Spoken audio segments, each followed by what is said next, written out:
Well, that was the bank AIIB's President Jin LeCun talking to our China editor Carrie Gracie. We were talking a little bit earlier about Prime Minister Theresa May and her trip to the G20 summit. Very interesting, of course, because it will be the first time she'll meet a lot of these leaders as Prime Minister. Our business correspondent, as you can see, Tony Bonsignore, is here with me. And Tony, there are quite a few diplomatic hurdles that Theresa May is going to have to get over, isn't she, during this meeting? Talk me through some of them. Yeah, key questions. So, for example, we've heard a lot about immigration this morning. What is Theresa May's, what are the British government's stance on immigration going to be? Because that's key, of course, the deal it will eventually reach with the EU in the Brexit world. What other trade deals can Britain strike with the rest of the world? We know a number of other countries, for example Australia, very warm to the idea of new trade deals with Britain. But of course, at the same time, we've had in the past 24 hours, President Obama saying, look, you know, that reminder, you're at the back of the queue when it comes to new trade deals.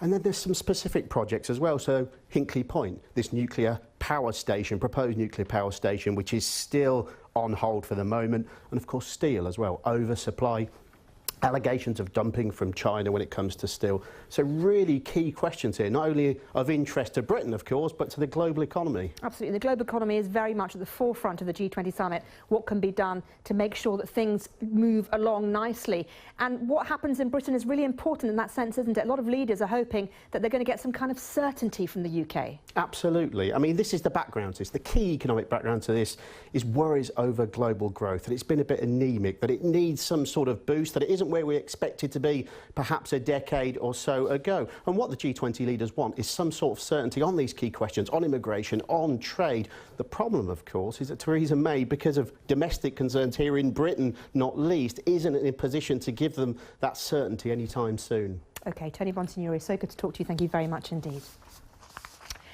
Now,